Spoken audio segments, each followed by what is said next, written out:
Hi, this is Ronan Harris on VNV Nation. You're listening to K103, Gothenburg Student Radio. Okay, so the band has been around for 25 years? Yeah. More or less? Not officially, but yes, you okay. can say in name, yes. Any plans for celebrations, or? No, none whatsoever, just happy I made it, no. I don't mark anniversaries. I think even when Mark and I had 10 years of playing together, we didn't really do anything big about it, so... Okay. What has been the biggest, most memorable moment in those years? For me, it would be playing with the classical orchestra at the Gothic Meets Classic thing. I think probably the greatest musical moments of my career, probably one of the greatest moments of my life. I don't have anything to compare to the feeling of doing that, and it's still it's quite overwhelming to watch it, even because you remember what it felt like. It was a dream of mine since I was a kid to do this, so to finally be able to do it with my own music, with our music, it was when people see it, there's a video which shows like a close-up of me, and it's really obvious that I really was losing it during it. Okay. What's the plan for this year?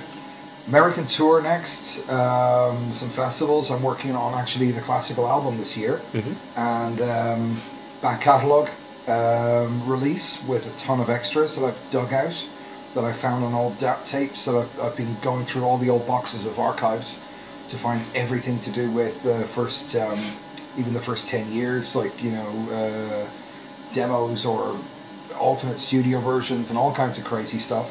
Tons of old footage I've located. I might even have a copy of, if I'm lucky, somebody I know who's coming tonight might know somebody who has a copy of a video of our of Mark and I's first gig. So we've got a lot of things that I want to put together this year. It's a lot of bits and pieces I want to throw together into releases that are more concentrated on fans. And with the classical thing, that's just a dream to be able to even finish that and to have it out there, because the recording of the classical concert didn't work out.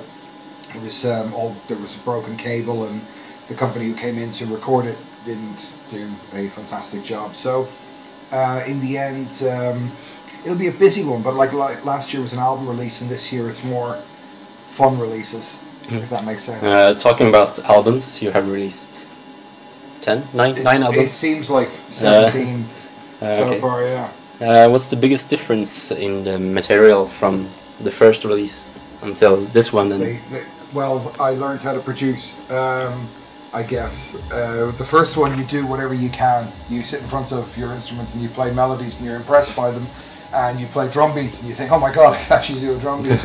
And then you put these things together and think, it's almost a song, this is incredible.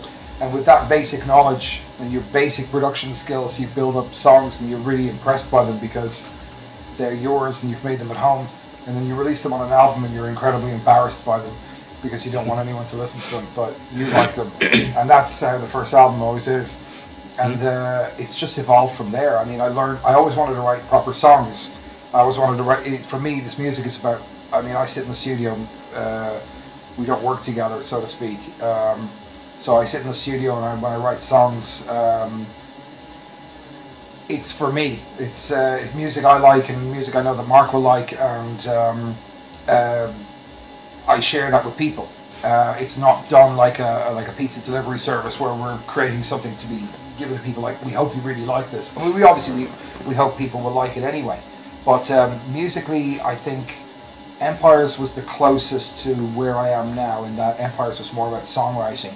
And then I came back to that an awful lot during the making of Automatic, and I loved where I was with Automatic. I wanted to continue on with that vibe with Transnational. And with Transnational, I think it gives you the opportunity with every album that you can do something you've never done before. So I did a post-rock track on Transnational. I did... I've never ever wanted to do an 80s kind of like retro synth thing, ever. Okay. Until Transnational came along. So it's just, whenever you're in the mood for something you get the chance to do what you like. I mean, I've had rocky influences in the past, I've had sort of much more harder electronic influences. It's like whatever the mood is. So the next album, what do you think will Oh, what will have that same answer you haven't tried yet? Same answer I always give. It'll be all banjo. I have absolutely no idea. I know that it will build and build and build. I'm moving into a new studio, and I think that will have an awful lot of influence on it. The funny thing is that no matter what I plan with an album, it's usually the time, the couple of months before I'm making it, and the period while I'm making it, wherever I am, the people are around me, and all those inspirations or those influences, they have the biggest effect on the album, on the end of the album. Like someone will play me a track in the middle of the making of an album, and it will totally blow my mind, and I'll rewrite something because of it. So I live for the moment. I know what I want to do, and I have already the demos written out. I've got enough material that I've never used to use for another 2 albums. But the sound of those albums, I don't know yet, until I get to a point where I say, all right, now I know what I want to do. But I would like to do something a little bit darker, slower, and harder, if that makes sense. So you started in England and moved to Germany. Yeah. How do you think the scene in England compared to Germany has affected the material? Actually, I think living in Germany has affected the material in a lot of ways. One thing that I noticed, I was back in England over New Year's, and I stayed there for a couple of weeks at the beginning of January. And if I'd stayed there, the music scene, like whether it's the alternative music scene or whatever music scene, it changes so rapidly, and you're always exposed to new music, always. There are so many new bands here you'll get to hear, so many new styles of music you'll get to hear, so many clubs you'll go to, and it just doesn't, it's not, you have to go looking for it in Germany, I think. It's pretty much in your face, and you can't avoid it wherever you are in the UK. And we took a trip up to a quiet spot on the north-west coast of England, and still we were hearing bands playing on alternative radio that I'd never heard before. And I think that would have had other influence that would have taken my music maybe off in a completely other direction.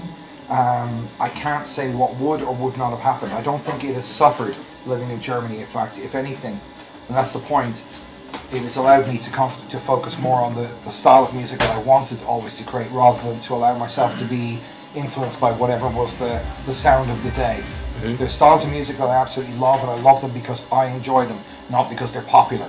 And there was a time I guess in the UK in the 90s when I was so open to anything that was new and underground, but because it was popular. I was also into my own music I only liked it because I liked it. But you're always going to be going to a club and you'll hear bands that, I used to go to a club called Slimelight in London in the 90s. You would hear a lot of nothing that would be considered industrial music, but something that would be considered like alternative electronic music or alternative dance. So you'd hear everything from Fear Factory to even Fatboy Slim before anyone had ever heard of him, like all the early demo stuff that was really kind of cutting edge and urban and underground. And then you'd hear all these kind of weird rave bands, and all of this stuff kind of came together to mix together to become the inspiration for the stuff that I've been doing. I like that, but I don't think that exists anymore. And I think England became too obsessed with indie bands and hipster stuff. This is the only facial hair I'm going to be growing. So.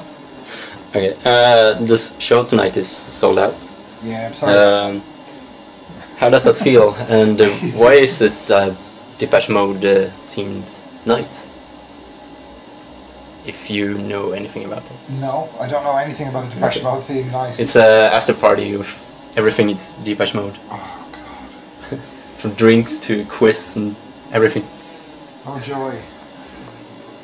Oh, I was wondering about that. Yeah, we have nothing to do with the Depeche Mode thing. Okay. That wasn't our choice. Okay. But yeah, how does it feel to be sold out? I get amazed by it. I get really excited by it. It's almost like you can breathe out. I never expected there are some countries, some places where I kind of think, okay, we were sold out last time, it'd be nice to be sold out again. But to see this happening consecutively here, and it's always getting to be bigger venues, this really blows my mind. It's an incredible compliment. We have a very strong relationship with the audience here. Have you ever seen us live before? No. Okay. Never. So you don't know about some of the things that happen at Swedish shows. All right. Have you ever seen us live? No. Okay. She really wants to. And you will, and here you are. You'll notice that there are some there's a very strong history between us and Sweden for many years. We have a lot of friends here. I've always had a strong connection with Sweden, even when living in London, because half of Sweden was moving there, and I think half of Göteborg was living in North London at one point. And it's that knowledge of the country and knowledge of its history and knowledge of its culture enables you to be able to communicate better when you're doing a show. And there was a show down in I think it was Lund or Malmö. We played a gig down in Skåne in about, I don't know, 8 years ago. And I made a joke. I was making a lot of jokes on stage about something to do with the translation between Swedish and English. And it was a Christmas show, and everybody was drunk, and they weren't at the point of being drunk that they can't walk anymore. They were at that point of, we can still laugh at stuff and we'll remember this in the morning. And we were just joking about stupid stuff, and then everyone started singing children's songs. And since that, they sing children's songs in our shows, and we don't ask them to. They just do it. I'm not joking. It's kind of, it's funny. But it's a very personal compliment to us, you know, that people decide to do this. We also play our own songs, and it's very energetic, and it's very, it can be a very intimate show. It can be a lot of different things. It can be a very uplifting show. It depends on the mood, and that will depend on the reaction between the band and the audience, and that can go in so many different ways. When do you think you will be back in Sweden? That's our booker. Ready? When will we be back in Sweden? You never know. Somebody's going to ask us about a festival or something like that. That's going to happen because of that. That's usually the best indication. It's very hard to say, other than we won't have a tour planned, I guess, until 2015. Okay. So it'll be incorporated with that. You never know. Somebody will ask us for a festival, and something crazy will happen. We'll end up playing, I don't know, Eskilstuna or God knows where. Perhaps Bråvalla? Yeah, or in the summer. That'd be kind of fun. Play right at the top of Sweden. That'd be really cool. We've got some friends actually from a place that's not far from there who came down here for the show. Okay. And they're awesome people. But they've invited us to go up and play in their living room. And I thought that going the whole fucking way up to the arse end of Sweden to play a gig in someone's living room, that'd be funny actually. Should we do that? What? The Jim lives up like right up the top of Sweden, right? And when you were saying that, he said like, I'd love you to come and play a gig in my living room. Okay, why not? I think it would be the funniest video ever. Ever. Old school set. Old school set in someone's living room. Yeah. Okay.